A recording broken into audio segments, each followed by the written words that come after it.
Well, hello, music teacher friends. Welcome to episode number 84 of the Beyond Measure podcast. My name is Christina Whitlock, and today I am sharing an episode that originally aired last summer. It's titled Cheers to a Less Conventional August, and my hope is it will help you get your mind spinning in innovative directions as a new academic year looms ahead of us. I know, teachers don't like to think about new school years over the summer, but ready or not, here it comes. This episode is full of tips to help make re-entry a little more exciting and a little less overwhelming. Honestly, I just finished re-listening to it, and this doesn't usually happen, but even I enjoyed hearing my own ideas again, which is probably really strange to admit. I'm sorry. Anyway, it's definitely worth a listen, in my humble opinion, even if you heard it the first time. So, without further ado, I'm going to blast you back in time to July 19th, 2021, when this episode originally aired. I will pop back on at the end to wish you well. Thanks so much, my friends. I feel like there are certain times in the calendar year that really seem to benefit from shaking things up a little bit. One of those is most definitely like the very end of the school year. And actually, at least in my experience, I would say the same for the start of the school year. So, over the last several years, I have settled into a rhythm that works pretty well for me, at least when we're not in the midst of a global pandemic. And I thought I would share that with you today. So, today's episode is Cheers to a Less Conventional August. I am sharing all of this not because I think you need to replicate my system in your own studio, but just because I know that I find myself inspired by ways that other teachers shake things up a little bit. And I thought that this might help you ponder your own ideas for this year, or at least for future years if it's a little late now. There was a time when the month of August felt like total madness for me.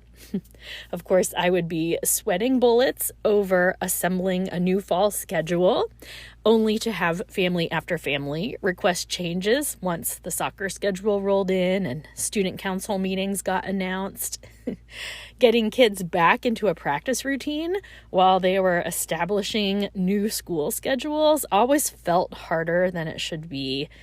And of course, I would quietly mourn the ability to actually cook dinners at a decent hour for my family and all of the restructuring that comes with the return of the school year. So I'm sure at least one of those aspects sounds familiar to you. And I wish I could tell you, here is the solution to it all.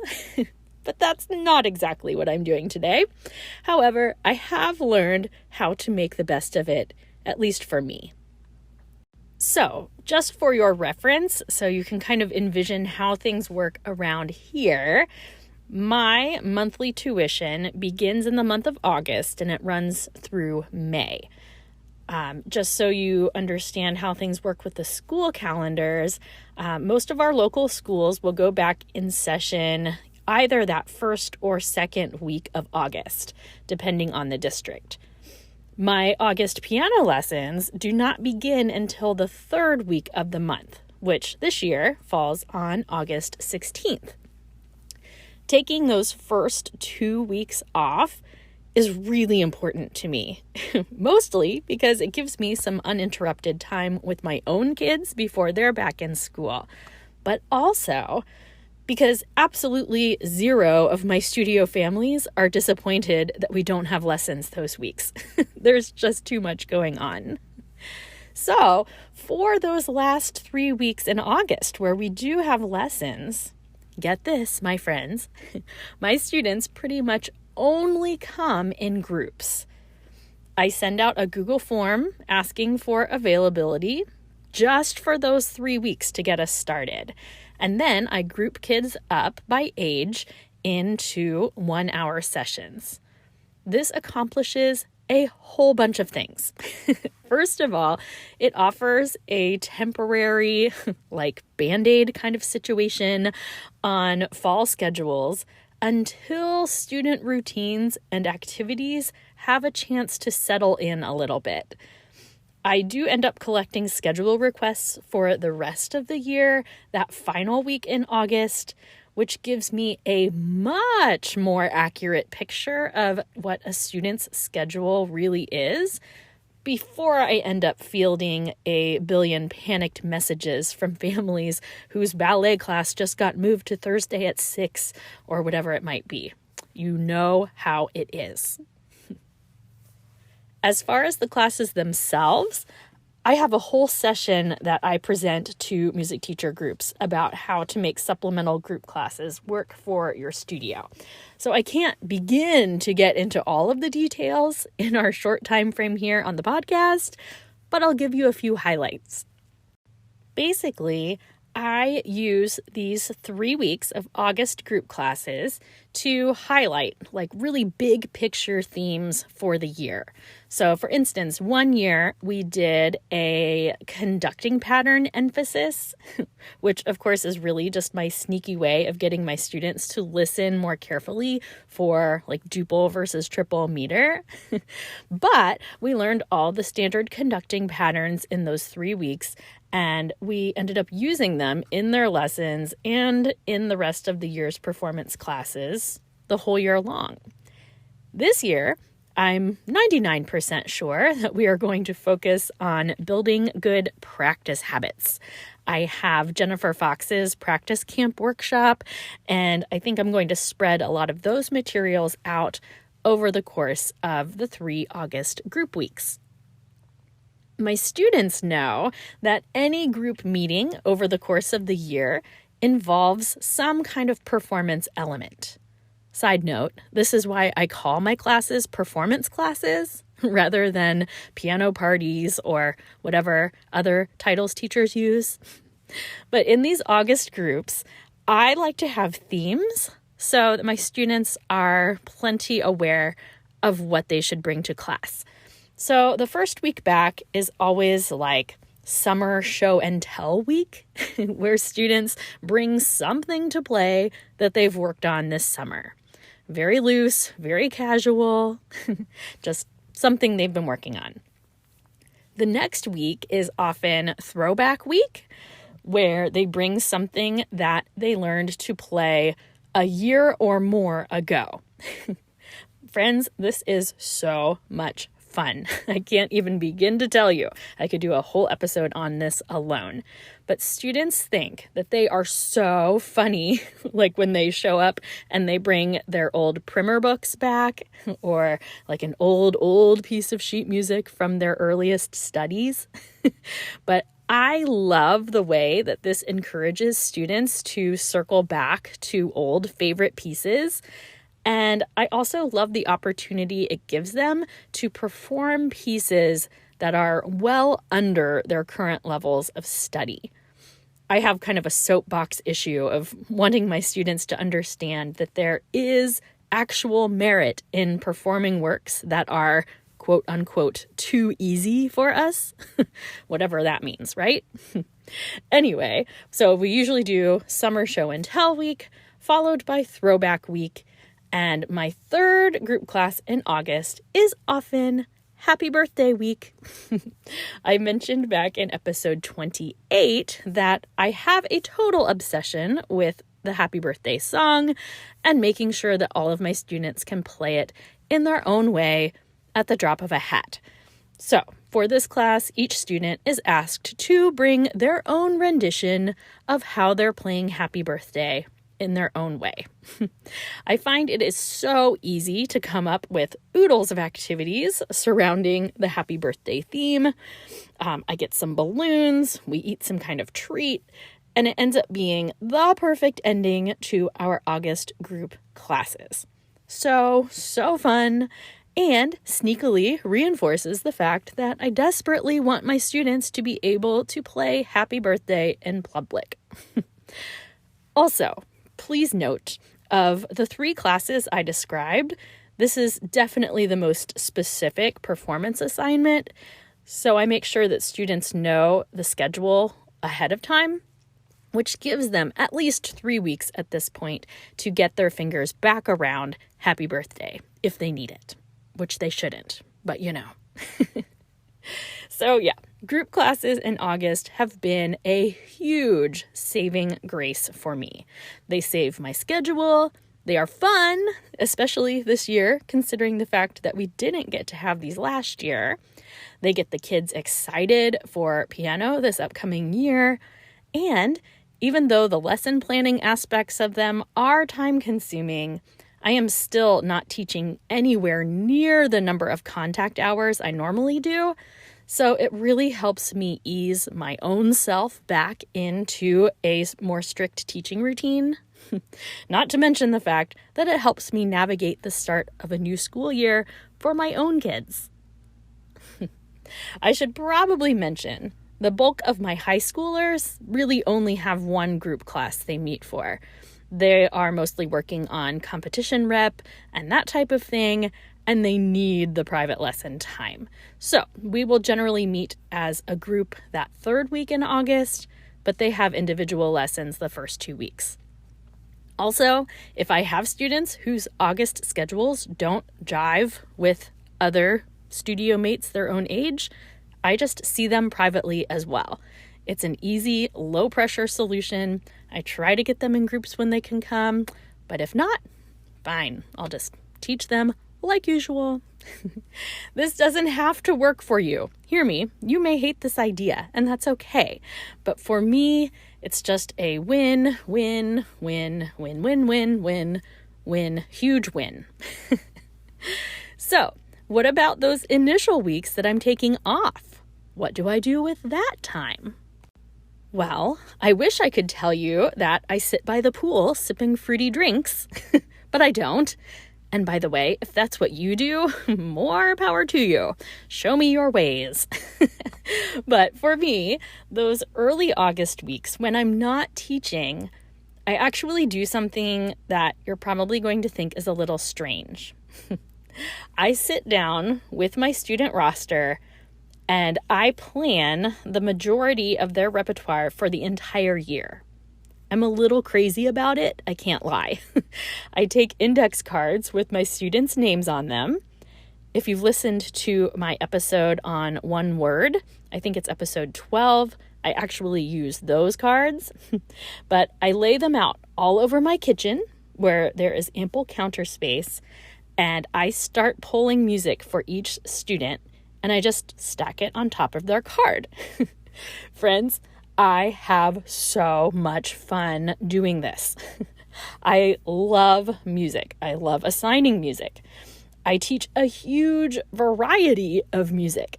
I stockpile ridiculous amounts of music, and this is why. I tend to start with any selections for events where their music has to come from a list. For instance, things like the National Federation of Music Clubs festival list, right, where one of the students' performance selections has to come from a specific list. I will usually start with my predictions for those pieces and then kind of frame everything out from there. I love, I just love looking into the future and imagining what my students are going to be playing next spring. I do this with all of their competition and recital rep as well. I decide what Christmas book I'm going to give them, if I'm going to give them one. If they need a new method series, I am able to go ahead and put a bulk order in for all of those things and take advantage of back to school discounts, by the way. And I don't know, I'm just someone who does better getting like in the zone, doing this planning for a few days, and then having it behind me. Now, the question you're inevitably asking is, aren't you wrong sometimes? And the answer is sure. Sometimes students don't progress as far as I think they're going to because unexpected things have come up in their lives throughout the year. Sometimes they progress much farther, and by the time I go to distribute those festival pieces I chose, I realize theirs is way too simple for them. For me, that's a fun discovery and a reason to celebrate. But really, it helps me set intentional goals for each individual student. I'll usually take some notes on each student as I go, which really helps me in the initial round of student evaluations I send out in the early fall. And I just think it's good for parents to see that I have taken the time to set goals for their children. And for the record, that also gives me something easy to refer back to, for better or for worse, when I send out the later round of evaluations in the spring. A few days of solid planning in August, for me, sets me up for success the rest of the year. And since I'm not teaching, I have the mental bandwidth to go like really, really deep, which is not always a luxury that I have during the academic year. For the record, this was not my idea.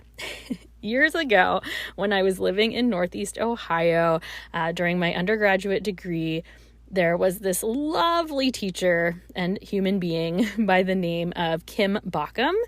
And Kim used to give me just wonderful guidance as a developing teacher. She told me one time that she takes the entire month of August and plans all of her students' repertoire for the year. And honestly, I thought she was nuts. I've shared before that my early 20s were the years in which I was a little too sure that I knew what I was doing in the teaching department. So when Kim told me that system, I couldn't help but think it was just a terrible waste of time and how she was ultimately limiting her students to her own expectations and yada, yada, yada. But years ago, I had a change of heart. I gave it a try, and I have never looked back. As someone who spent too many years ordering holiday books and festival rep at the 11th hour, ultimately landing students in music that wasn't the absolute best fit for them, this process does so much to prevent that from happening. Plus, again, I just feel like it's a great way to flex the repertoire muscles in my brain. I seriously get so excited deciding what terrific music my students are going to be playing this year. You've probably gathered that I pride myself in truly teaching the individual in front of me and making sure that I have chosen rep specifically with each student in mind is really important to me. This is something that brings me an inexplicable amount of joy. Hear me now. I am flexible with these plans. I promise I am. If a student ends up hating a piece I have planned, we switch gears. A lot of times I'll purposely plan a this or that selection, meaning I'll give the student a choice between two pieces because we all know it's good for our students to have some say in what they're playing. Honestly, though, my students, after years of this happening, now know that August is my planning time, and they get excited knowing that that's what I'm doing. I've already had students asking me if I've started picking their music yet. I laugh and tell them that that's Mrs. Whitlock's August job. Anyway, like I said at the top of this episode, I do not expect you to adopt these exact same strategies. But I do hope that you've been inspired today to explore some new systems that might work for you. The worst thing that can happen is you'll find something that you never want to try again. And then at least you know.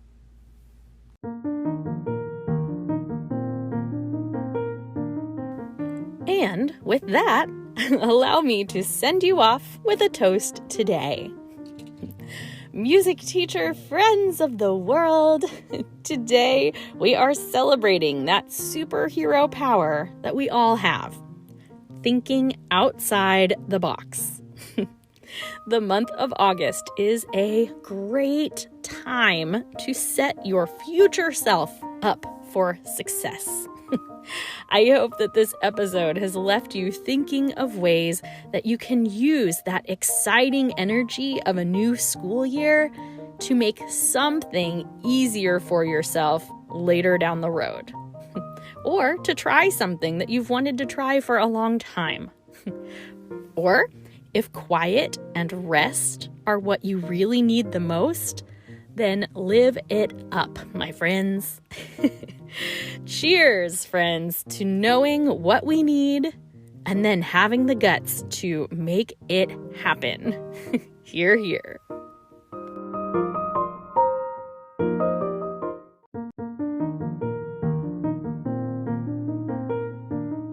All right, I'm bringing you back to the present, back to the year 2022. Thank you for listening to today's replay, also known as episode 84 of the Beyond Measure podcast. Please make sure we're friends on social media. Come find me on Facebook and on Instagram. And know that you can always send me an email at beyondmeasurepodcast@gmail.com. Thank you so much for listening today, friends. We'll talk soon. Onward and upward to enjoying the rest of our summer.